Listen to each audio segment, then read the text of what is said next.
La mañana del 16 de diciembre de 1944, los bosques de las Ardenas despertaron con un estruendo que nadie había anticipado. El frío era insoportable, la niebla cubría los caminos y los soldados estadounidenses que custodiaban aquella zona creían estar en un frente tranquilo, casi de descanso. Pero de pronto, entre los árboles, comenzó a escucharse un rugido metálico. Eran motores alemanes, pesados, graves, inconfundibles.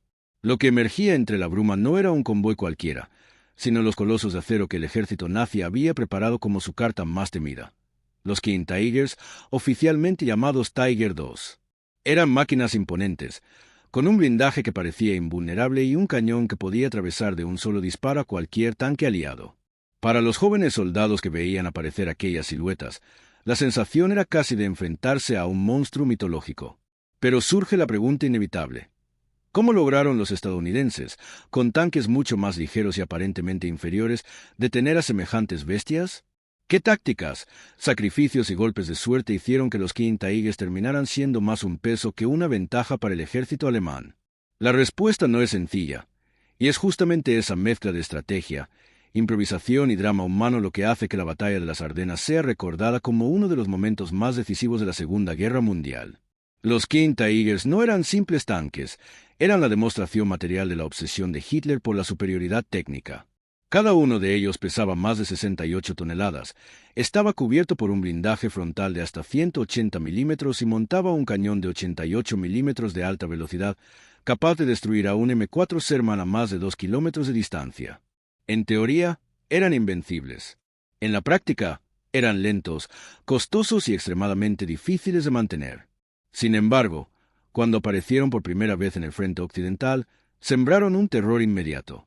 Muchos soldados estadounidenses contaban después que escuchar el eco del motor de un Tiger II era suficiente para congelarles la sangre.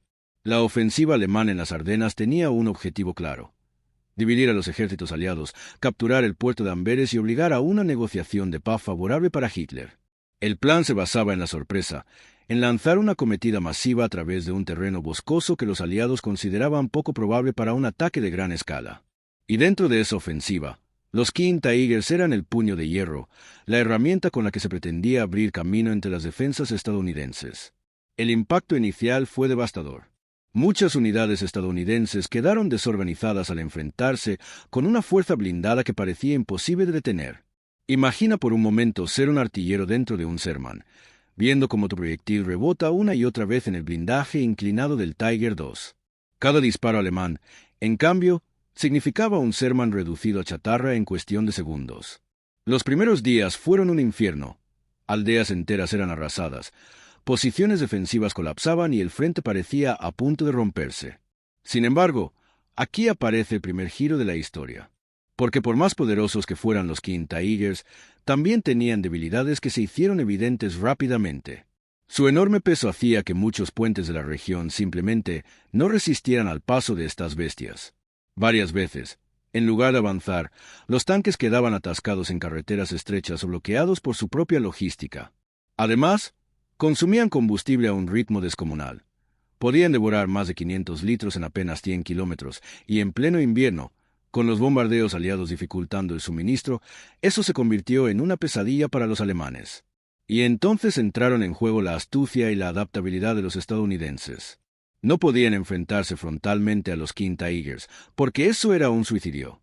En cambio, comenzaron a usar tácticas de emboscada, golpeando en los flancos, aprovechando la superioridad numérica de sus Shermans y la movilidad de cazacarros como el M-18 Hellcat. Estos vehículos eran mucho más ligeros y apenas tenían protección, pero eran veloces, podían colocarse en posiciones ventajosas, con un buen disparo lateral o posterior, podían penetrar el blindaje de un Tiger II. Uno de los ejemplos más recordados ocurrió cerca de la localidad de Stavelot. Una pequeña unidad de Hellcats consiguió emboscar a varios King Tigers que avanzaban lentamente por un camino estrecho. Aprovechando la sorpresa y disparando desde posiciones ocultas, lograron destruir a dos colosos antes de retirarse. No fue una victoria gigantesca en términos numéricos, pero sí un golpe psicológico enorme. Por primera vez, los soldados estadounidenses comprendieron que esos monstruos podían caer si se les atacaba con inteligencia. La batalla de las Ardenas se convirtió en un juego del gato y el ratón. Los alemanes avanzaban con fuerza, Pero a cada paso sus King Tigers sufrían averías mecánicas, quedaban atrapados en el barro o eran abandonados por falta de combustible. Mientras tanto, los estadounidenses se aferraban a cada colina, cada cruce de caminos, retrasando el avance lo suficiente para que llegaran refuerzos. Y aquí es cuando la historia cobra aún más dramatismo. Porque no se trataba solo de tanques y cañones, sino de soldados que debían tomar decisiones imposibles. Hubo casos en los que compañías enteras de Sherman se lanzaban contra los King Tigers sabiendo que probablemente serían destruidas, solo para ganar tiempo y frenar el avance alemán unas horas más. Sacrificios así marcaron la diferencia entre la derrota total y la resistencia organizada. La resistencia en las Ardenas no fue uniforme ni organizada desde el principio. Muchos soldados estadounidenses se vieron sorprendidos y tuvieron que improvisar con lo que tenían a mano. En algunos casos, se usaron bazucas, minas antitanque e incluso artillería de campaña apuntada directamente contra los King Tigers, con resultados muy limitados. Lo cierto es que el blindaje frontal de estos tanques era prácticamente invulnerable, y cualquier intento de enfrentarlos de frente solía terminar en una tragedia. Pero la guerra, como tantas veces, demostró que no siempre gana el más fuerte, sino el que sabe adaptarse. Un relato que circula entre veteranos cuenta cómo un pequeño grupo de ingenieros de combate, sin tanques a su disposición, decidió tender una emboscada en un cruce clave. Aprovecharon la oscuridad y el terreno pantanoso para preparar cargas explosivas en los laterales de la carretera. Cuando apareció el rugido de los King Tigers, los soldados esperaron con nervios de acero. El primer tanque pasó sin problemas, el segundo también, pero el tercer activó una de las cargas ocultas. La explosión no destruyó al monstruo, pero lo dejó bloqueado en mitad del camino. Eso fue suficiente para detener la columna entera durante horas, lo que permitió a la artillería estadounidense bombardear la zona y frenar temporalmente el avance alemán. Una vez más, no se trataba de derrotar directamente al enemigo, sino de ganar tiempo. Las tripulaciones de los King Tigers también enfrentaban su propio infierno. Aunque en teoría tenían el tanque más poderoso del mundo, en la práctica muchas veces se encontraban atrapados en emboscadas, sin posibilidad de girar el cañón a tiempo o con la constante amenaza de quedarse sin combustible en medio de la batalla. El miedo de ser alcanzados por aviones aliados era permanente, porque una bomba bien colocada podía hacer volar por los aires incluso a la máquina más blindada. El cielo, de hecho, comenzó a jugar un papel decisivo. Durante los primeros días de la ofensiva, el clima había favorecido a los alemanes. La densa niebla impedía que la aviación aliada actuara con eficacia. Pero cuando el clima cambió y el cielo se despejó, los bombarderos y cazas aliados se lanzaron contra las columnas blindadas. Para un King Tiger, que ya de por sí avanzaba con dificultad en los caminos estrechos de las Ardenas, el ataque desde el aire era un verdadero martirio. Las tripulaciones alemanas empezaron a darse cuenta de que cada kilómetro recorrido podía significar perder otro tanque sin siquiera entrar en combate. Es importante señalar que la superioridad numérica estadounidense fue otro factor decisivo. Mientras que los alemanes apenas podían desplegar un número reducido de King Tigers, los estadounidenses tenían a su disposición cientos de Shermans y cazacarros. Aunque un Tiger II pudiera destruir fácilmente a varios de ellos, las pérdidas se iban acumulando. Para los alemanes, cada tanque perdido era casi irreemplazable. Para los estadounidenses, en cambio, el flujo de refuerzos era constante. Esto transformaba cada enfrentamiento en una especie de juego de resistencia. ¿Podría un solo King Tiger destruir suficientes enemigos antes de quedar aislado, averiado o sin combustible? El relato de un enfrentamiento en Bastogne es especialmente ilustrativo. Allí, un escuadrón de Shermans decidió enfrentarse directamente a un King Tiger que bloqueaba el acceso a la ciudad. El primer Sherman cayó en segundos, alcanzado por un proyectil que lo hizo estallar en llamas. El segundo intentó un movimiento de flanqueo, pero también fue destruido. Sin embargo, el tercer Sherman logró colocarse en una posición lateral y disparó con todas sus fuerzas. El proyectil impactó en un punto débil del blindaje, justo en la zona trasera. El King Tiger quedó inmovilizado, y aunque la tripulación logró evacuar, la amenaza quedó neutralizada. La lección fue clara: la clave no estaba en la fuerza bruta, sino en la coordinación y el sacrificio. En este punto de la narración, vale la pena detenerse un momento, porque a menudo, cuando pensamos en grandes batallas, imaginamos movimientos estratégicos en mapas o generales tomando decisiones a distancia. Pero en la batalla de las Ardenas, la diferencia la hicieron soldados comunes, tripulaciones que actuaban bajo una presión inimaginable y que sabían que cada minuto ganado podía salvar a miles de sus compañeros. Esa combinación de ingenio, resistencia y valor fue lo que permitió detener a los King Tigers. Suscríbete si te gusta el video. Mientras tanto, en el bando alemán, la frustración crecía. Los comandantes sabían que sus King Tigers eran prácticamente impenetrables, pero también entendían que dependían de un suministro constante de combustible y repuestos que simplemente no existía. Los aliados habían bombardeado sistemáticamente las líneas de abastecimiento y cada tanque que quedaba sin gasolina se convertía en un simple bloque de acero abandonado en la carretera. Hay testimonios de soldados estadounidenses que recuerdan haber encontrado King Tigers intactos, abandonados por sus tripulaciones, incapaces de seguir avanzando. La ironía era cruel. Los tanques más poderosos del mundo, diseñados para inspirar miedo, se convertían en estatuas inmóviles, presas fáciles para la artillería o la aviación. Esta contradicción es uno de los aspectos más fascinantes de la batalla, como una máquina que parecía invencible terminó siendo superada no tanto en combate directo, sino a través de la estrategia y la resistencia prolongada. Pero sería un error pensar que todo fue cuestión de logística.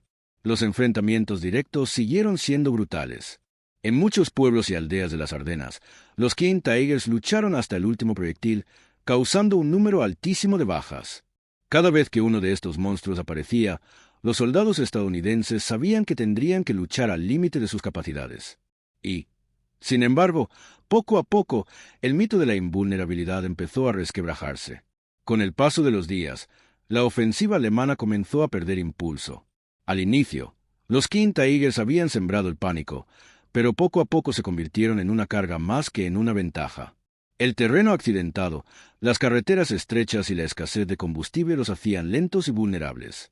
En muchos casos, los alemanes se vieron obligados a abandonar tanques prácticamente intactos porque no podían moverlos.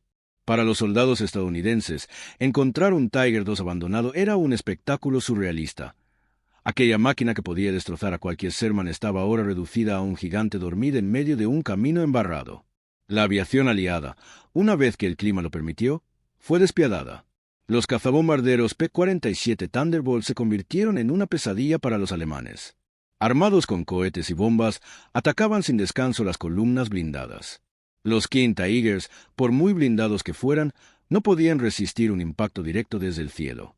Y aunque sobrevivieran, sus sistemas quedaban dañados o las carreteras se volvían intransitables tras los bombardeos. La superioridad aérea aliada no solo destruía tanques, sino que también cortaba cualquier intento de reabastecimiento. Sin combustible, sin munición y sin repuestos, los colosos alemanes se iban quedando atrás. En este contexto, los estadounidenses comenzaron a ganar confianza. Los relatos de batallas donde King Tigers eran destruidos o inmovilizados circulaban entre las tropas, transformando el miedo en determinación. Una de estas historias ocurrió cerca de Fayes, donde un King Tiger quedó atrapado en un valle tras quedarse sin combustible.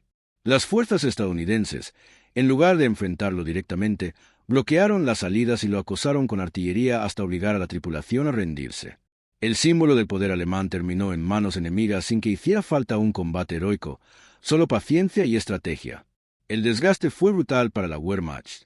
Cada King Tiger perdido significaba no solo la pérdida de una máquina valiosa, sino también de una tripulación entrenada que no podía ser reemplazada fácilmente. Mientras tanto, los estadounidenses reforzaban sus líneas y recibían constantemente suministros, tanques nuevos y soldados frescos. La balanza empezaba a inclinarse, y con cada día que pasaba, la ofensiva alemana se debilitaba más. Pero no podemos olvidar que los King Tigers, incluso en retirada, seguían siendo letales. Hay registros de enfrentamientos en los que un solo Tiger II destruyó más de 10 Shermans antes de ser neutralizado. Para los soldados en el campo de batalla, enfrentarse a ellos nunca dejó de ser un desafío aterrador. La diferencia era que, ahora, los estadounidenses sabían que podían ganar. El desgaste alemán se reflejaba también en la moral de las tropas. Al principio, la llegada de los King Tigers había llenado de confianza a los soldados de la Wehrmacht, pero a medida que las averías, la falta de combustible y los ataques aliados se acumulaban, esa confianza se desmoronaba. En cambio, para los estadounidenses, cada tanque enemigo destruido o abandonado era un recordatorio de que el gigante podía caer. Un veterano estadounidense recordaba años después: la primera vez que vimos un King Tiger, pensamos que era el fin del mundo. Pero la segunda vez ya sabíamos que si lográbamos resistir, el tanque acabaría fallando por sí mismo, se quedaría sin gasolina. Lo importante era no entrar en pánico. Esa mentalidad fue clave para transformar el miedo en una estrategia de resistencia. El contraataque aliado se fue organizando con precisión. Los generales estadounidenses comprendieron que no se trataba de vencer a cada King Tiger en combate directo, sino de desgastar al enemigo hasta dejarlo sin opciones. Cada carretera destruida, cada puente volado y cada emboscada contribuyó a debilitar el avance alemán. Los King Tigers eran poderosos en campo abierto, pero en las Ardenas, con caminos estrechos y bosques densos, su fuerza quedaba limitada. Finalmente, cuando el clima permitió el uso pleno de la aviación, los alemanes se encontraron atrapados. Los P-47, los bombarderos medianos y la artillería con apoyo aéreo transformaron la retirada en una masacre. Muchos King Tigers quedaron destruidos en los caminos, otros fueron abandonados y algunos incluso saboteados por sus propias tripulaciones para evitar que cayeran en manos enemigas. Lo que había comenzado como una ofensiva temible terminó en un retroceso sangriento que marcó el inicio del fin para el Tercer Reich. A medida que los días pasaban, la ofensiva alemana en las Ardenas se desmoronaba ante los ojos del mundo. Lo que había comenzado como una embestida sorpresiva y poderosa, con los King Tigers liderando el camino, se convirtió en un avance lento, plagado de problemas y pérdidas constantes. El invierno, que al principio parecía un aliado para la Wehrmacht, empezó a volverse en su contra. Las carreteras heladas, la nieve y el barro atrapaban a los tanques, y cada metro recorrido se pagaba con un esfuerzo titánico. Los estadounidenses aprovecharon cada oportunidad. Si no podían destruir a un King Tiger, lo inmovilizaban. Si no podían detener a toda una columna, la retrasaban. Era una guerra de resistencia, de desgaste, en la que cada retraso contaba. Y mientras los alemanes se desgastaban intentando mantener en marcha a sus gigantes de acero, los aliados reforzaban sus líneas, acumulaban recursos y esperaban el momento exacto para golpear con toda su fuerza. Una de las historias más repetidas entre los veteranos de esta campaña ocurrió en las cercanías de Hufalize. Allí, un pequeño grupo de soldados estadounidenses decidió convertir un pueblo entero en una trampa. Colocaron minas improvisadas, prepararon posiciones de tiro en edificios y bloquearon con escombros las calles estrechas. Cuando los King Tigers entraron en la localidad, su movilidad quedó reducida al mínimo. Los estadounidenses no podían penetrar el blindaje frontal, pero aprovecharon la lentitud de los tanques para atacarlos desde los flancos, sobre todo desde los tejados con cargas explosivas. El resultado fue caótico. Los alemanes quedaron atrapados en un infierno urbano, incapaces de desplegar toda la potencia de sus máquinas. Aunque finalmente los estadounidenses tuvieron que retirarse, lograron inmovilizar a varios King Tigers y retrasar el avance alemán durante horas cruciales. Ese tipo de resistencia se repitió en diferentes lugares. No siempre eran victorias brillantes, pero sí pequeñas contribuciones a un objetivo mayor: frenar la ofensiva hasta que la maquinaria de guerra aliada pudiera entrar en acción. Y lo logró. Cuando el clima finalmente se despejó, la aviación aliada desató una tormenta implacable. Los bombarderos medianos B-26 Marauder y los cazas P-47 Thunderbolt lanzaron oleadas de ataques contra las carreteras, los convoys y las concentraciones de blindados alemanes. Para los King Tigers, aquello era una pesadilla sin salida. Incluso si el blindaje resistía el impacto directo de un proyectil, el terreno destruido, las carreteras bloqueadas y la desorganización hacían imposible avanzar. Muchos tanques que no fueron destruidos en combate quedaron abandonados por imposibilidad de moverse. Un piloto de P-47 recordaba años más tarde: desde el aire, esos King Tigers parecían invencibles, pero solo había que destrozar el puente delante de ellos o bombardear la carretera. Un tanque que no se mueve deja de ser un arma, se convierte en una trampa para su propia tripulación. Esta simple lógica fue devastadora para los alemanes. A medida que el frente se estabilizaba, los estadounidenses lanzaron contraofensivas bien organizadas. La llegada del Tercer Ejército de Patton a Bastogne fue un punto de inflexión. Los King Tigers, que habían intentado aplastar la resistencia, se vieron de pronto enfrentados a una fuerza renovada, con artillería pesada, apoyo aéreo constante y un ejército dispuesto a recuperar cada metro perdido. La moral alemana comenzó a quebrarse. Lo que en diciembre parecía una oportunidad de cambiar el rumbo de la guerra, en enero se transformó en una retirada desesperada. Y en esa retirada quedaron atrás decenas de King Tigers. Algunos fueron destruidos para que no cayeran en manos enemigas, otros se averiaron sin posibilidad de reparación, y no pocos quedaron intactos pero sin combustible. Las imágenes de aquellos gigantes abandonados en las carreteras embarradas de las Ardenas se convirtieron en símbolos del fracaso alemán. La máquina más poderosa del campo de batalla había sido vencida, no por un tanque superior, sino por la persistencia, la logística y la superioridad aérea aliada. Un detalle curioso es que, después de la batalla, los ingenieros estadounidenses se sorprendieron al examinar los King Tigers capturados. Muchos de ellos se dieron cuenta de que el diseño, aunque imponente, tenía fallas evidentes. El motor estaba sobrecargado, la transmisión era propensa a fallar y el consumo de combustible era tan excesivo que, en una guerra de desgaste, resultaba insostenible. Era un tanque pensado para la victoria rápida, no para una campaña prolongada bajo condiciones extremas. Y la guerra en 1944 ya no estaba del lado de Alemania. Lo que había comenzado como un golpe audaz terminó siendo un desgaste mortal para la Wehrmacht. Hitler había apostado todo a una ofensiva que dependía de la velocidad y el terror psicológico de sus nuevas armas. Pero en la práctica, esa apuesta solo aceleró el colapso. Los King Tigers, en lugar de ser la clave de la victoria, se convirtieron en el símbolo de una estrategia condenada. Para los soldados estadounidenses, la lección fue clara. Al inicio, el miedo a enfrentarse a un Tiger II era casi paralizante, pero con el tiempo comprendieron que la invencibilidad era un mito. Cada tanque podía ser destruido o neutralizado, cada avance podía ser detenido. La guerra no se ganaba solo con máquinas impresionantes, sino con la voluntad de resistir y con la capacidad de adaptarse a cada circunstancia.